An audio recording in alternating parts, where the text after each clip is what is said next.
One of the great things watching the Lived Experience Network develop is seeing their role at the table with decision makers and with professionals, that they become decision makers, co-decision makers with the professionals. Welcome to the Emerging Minds podcast.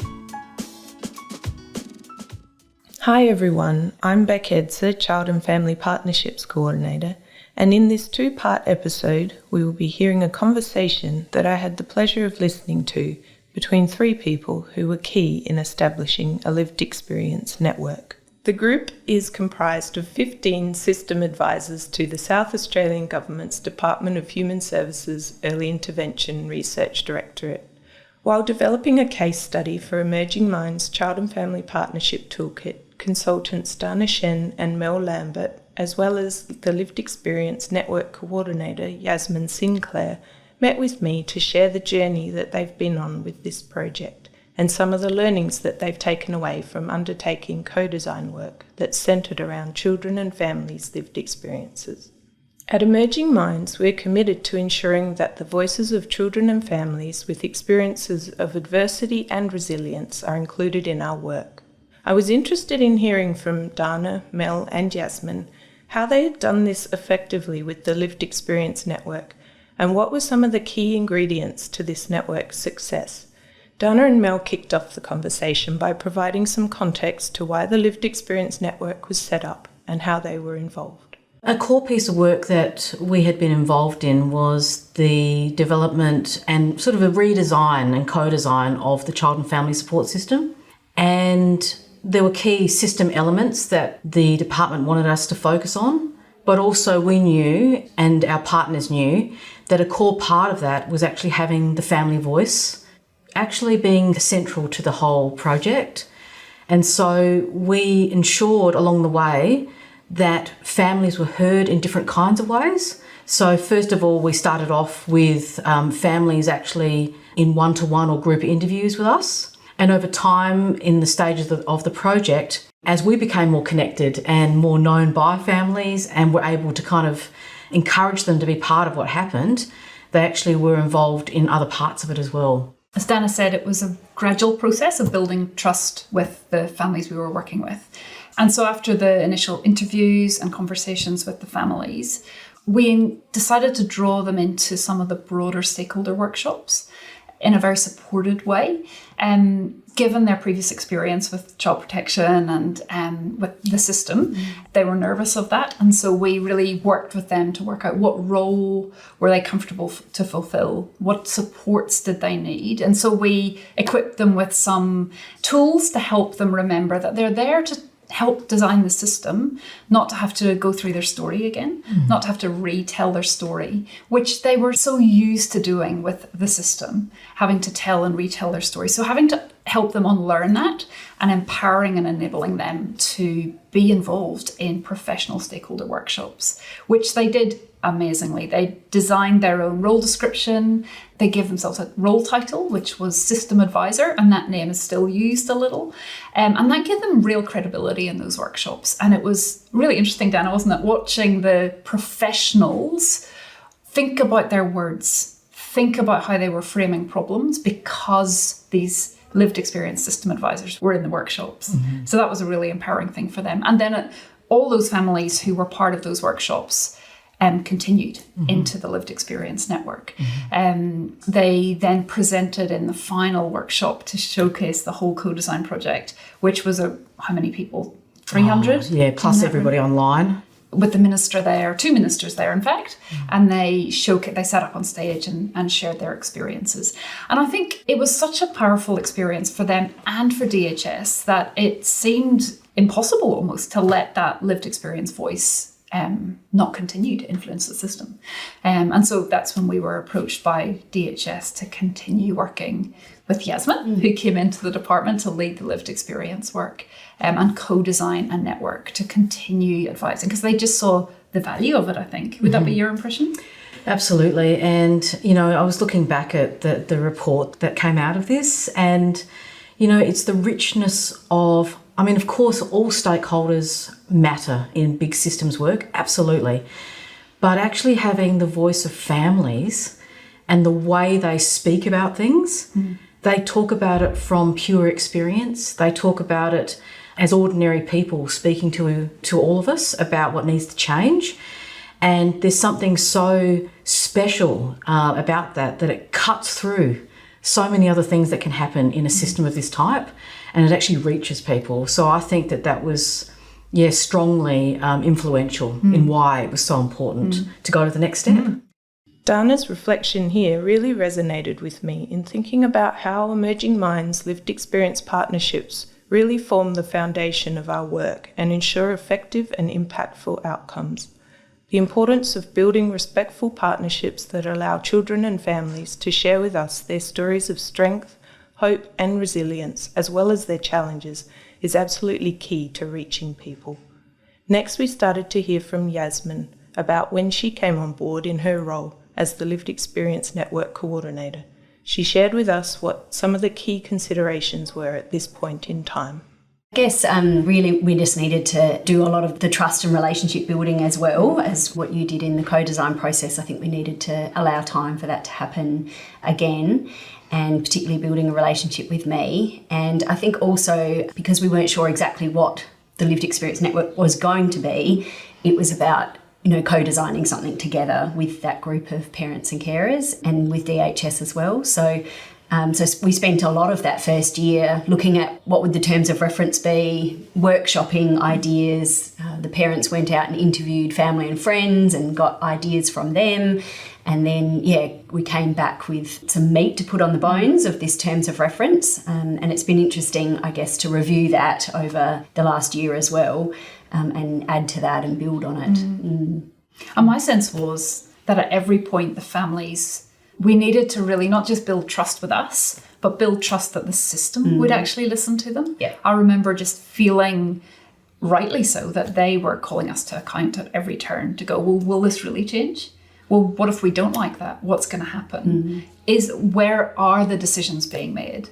And just watching that building of their belief. And I have to say real credit to DHS as well, because there were a few points early on where towards the end of the co-design project, there were some design principles that were created by the families, and they were their words, and they were not bureaucratic speak.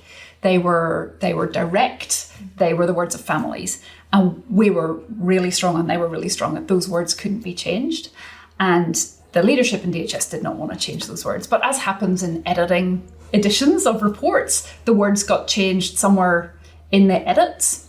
And I could understand why, and it was not intentional at all. But when we spoke up on behalf of the families and said, those words can't change, those are the system advisor words, they were instantly changed back. And so I think at every point, my sense was the spirit of co-design was across this work. Yeah. Even when at times, because you had to deliver something quickly, or COVID, which hit us, and then we couldn't meet face to face. I just felt like we all worked really hard with the families and with DHS to keep that intention of co-design. And you touch on, Mel, what are the kinds of things that are required from people across a system if you want to make something like this work? And you've started talking about our DHS colleagues, and I do want to make a few other points which I think are important about this. And Yasmin, you touched on this as well. You actually walk into something when you're thinking about co-design not knowing exactly what's going to happen. And actually you're holding that level of unknown for actually a long period of time. And that's exactly what happened. Or we'd go in one direction and have to go back again, and there was all sorts of things that affected this. And so I think the things that I really saw reflected in the way DHS staff people worked were a couple of things. First of all, we were always able to question power in the room, always. And to be able to think about that, what does that mean? What does it really mean to give power to people in a room? So that was something that was just kind of there, and people knew it. I really appreciated that not only in developing the child and family support system work, that project, but also into this, is that we always had our DHS colleagues in the room. I think the only way to create systemic change is when the leadership is actually in the room to do that. And it's the best way. And I thought that was also, really, really powerful. I also think something that I know, and it's because I know a number of the staff quite well, which is great over a number of years. there's a genuine care, concern, belief in families and their voices. It's not just a kind of like, oh, we're just going to kind of believe in this. People do genuinely believe in it. And I think that's another really important principle in general in this work, but also in co-design, is that you really believe that you're an absolute believer in the voices of families. So I think all of those elements made the project go well, but also allowed the system advisors to develop over time and that network to develop over time as well. The other thing that was clear was the constraints, because co-design, you're right, it's evolving, we don't know where it's going, but in most systems there are some constraints we have to work within. There are some, it might be politics, it might be timeframes, it's budget, it's all of these things, and I felt there was realism about that as well. And while at times we would have loved more budget or more time, my sense was we as the external supports were never given a message via multiple people from higher up the chain, no, that can't happen, go and tell them. There was always that accountability for it, that leadership was prepared to come and meet with the families and tell them those constraints themselves if there was a new constraint came in that they hadn't expected. So that shifting ground, I guess, that is working in complex systems, I felt like they took real ownership of that. And we have to acknowledge having Yasmin as a member of staff, so committed to the families, and the fact that your position even exists is a massive enabler of this. Yeah, totally. You'll notice here that Mel mentioned the importance of the department creating a dedicated position to support the coordination of the lived experience network. This is similar to the Child and Family Partnership Coordinator positions we have at Emerging Minds that enable us to proactively include the voices of children and families with lived experience in our work. I was curious to hear from Yasmin about her experience of working in this role. What have been some of the internal processes that have supported her, and what have been some of the challenges? It's been a really interesting role because I feel like I'm in this position of liaison between the families and DHS, and I have to make sure that I have a good understanding of both sides and where people are coming from, and it's about bringing the two together. And I think at times there was some confusion from the families about, well, what is this lived experience network? I don't understand why we're here, what are we doing? But I think that was kind of a positive in the end, because by the time we finished writing our terms of reference, I think there was a sense of ownership over that, because they went through that journey of confusion and uncertainty and came out the other side feeling like, well, this was our work. And there was some back and forward between DHS and the Lived Experience Network about adding things and changing things. And it was a negotiation, and I think it was upfront and honest, and they were at the table. So I think that it was a valuable experience, and there is that sense of ownership of the group. Yasmin was highlighting some of the things that the group struggled with at times in those early stages. Things like knowing what their role was, knowing what they were doing, why they were all there, and understanding what the Lived Experience Network's purpose was. All things that needed to be worked through while sitting with the uncertain feelings this brought up.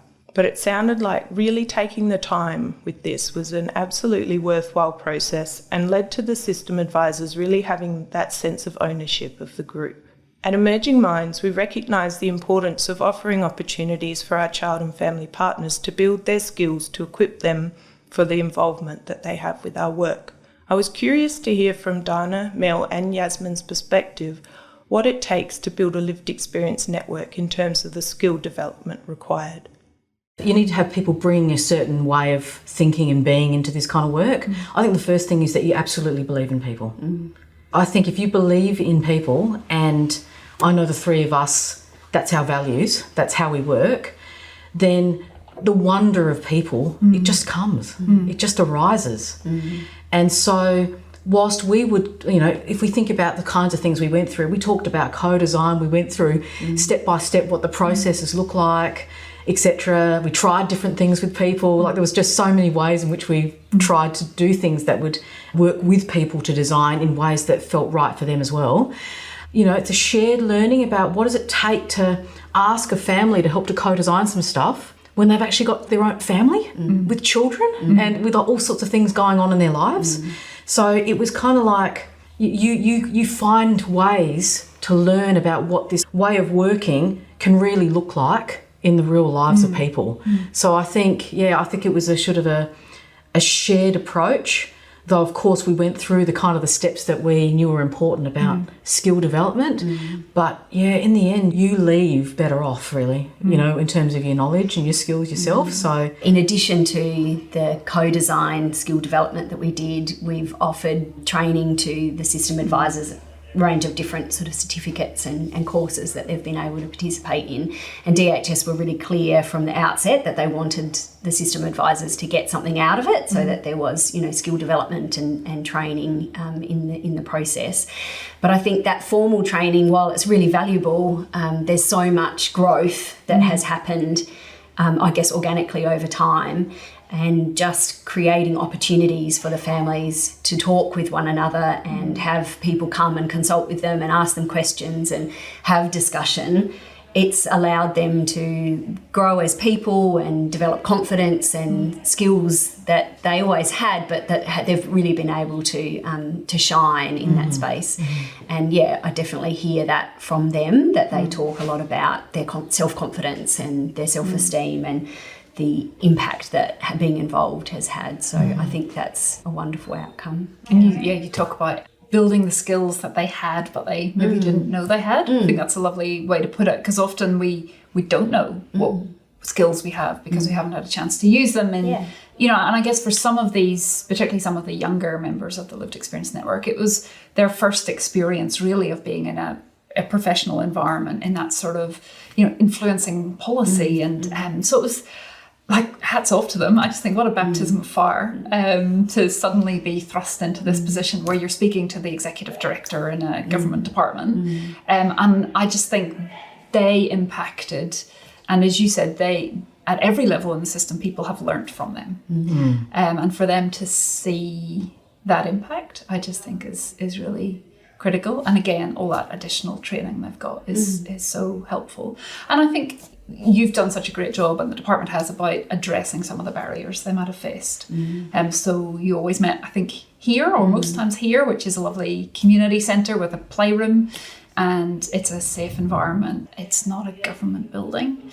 Helping with transport, childcare, and paying attention to that, some of that social stuff, giving them that opportunity to network. And I think what I loved watching, even when we were on Zoom, was that peer support that they were offering each other, you know, that they were connecting with each other between sessions and building a real strength and confidence together.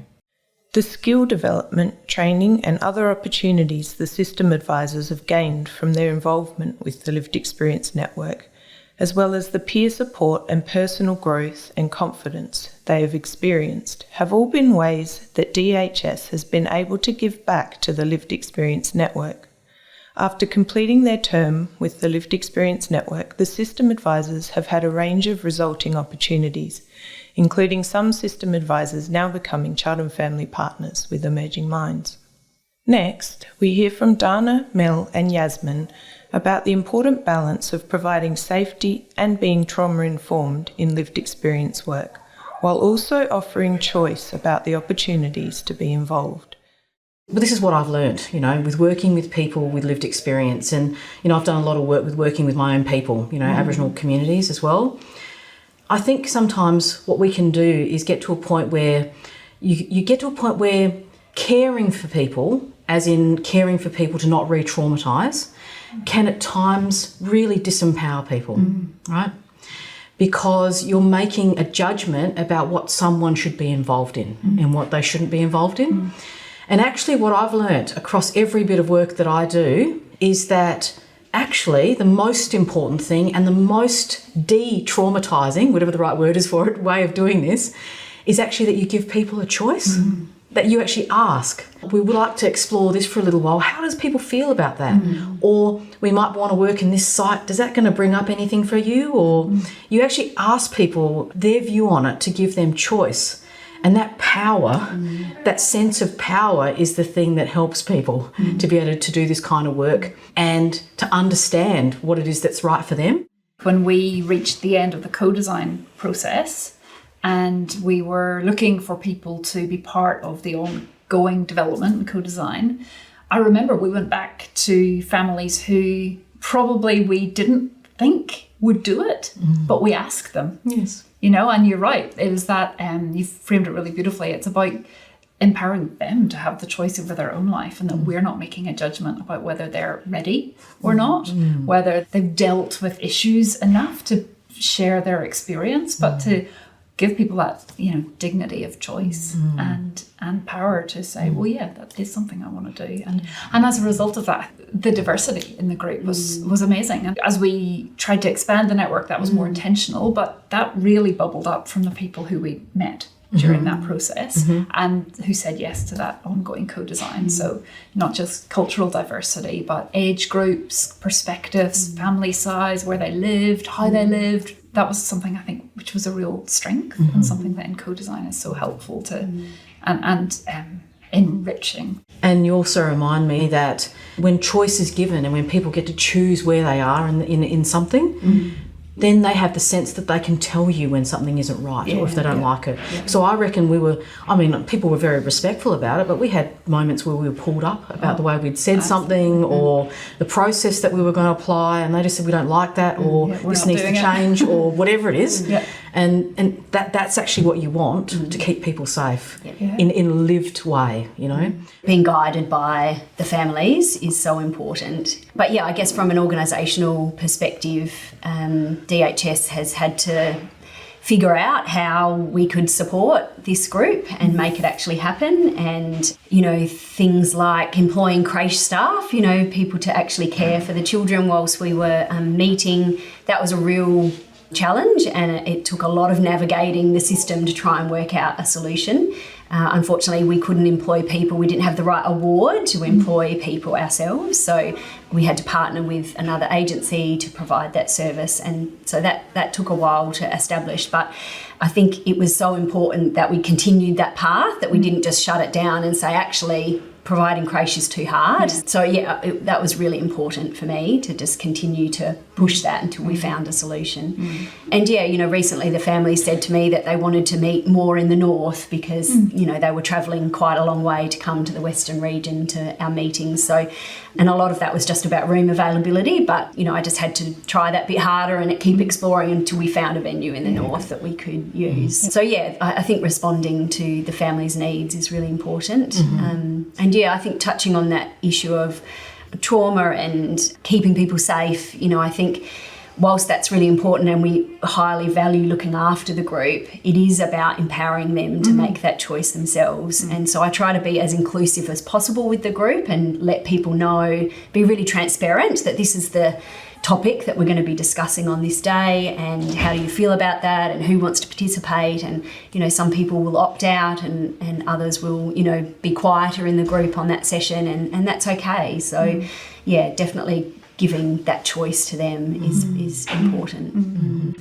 Yasmin, Dana and Mel have reflected on the importance of being responsive to the family's needs at the same time as being transparent and giving families choice about their involvement. It's clear to hear that this approach to creating the safety that's required for the group has been really key to its success. In part 1 of this podcast, we have heard about the importance of centering families' voices in a co-design project of this nature, how Dana, Mel and Yasmin were able to build trusting relationships that really considered power and demonstrated a belief in the families and the systemic change that they would effect. Stay tuned for part 2, where Dana, Mel and Yasmin will discuss how the Lived Experience Network were able to embed the group's existence and functions within the system that they had been invited to inform, as well as hearing some of the ways that really ensured that lived experience voices would be elevated.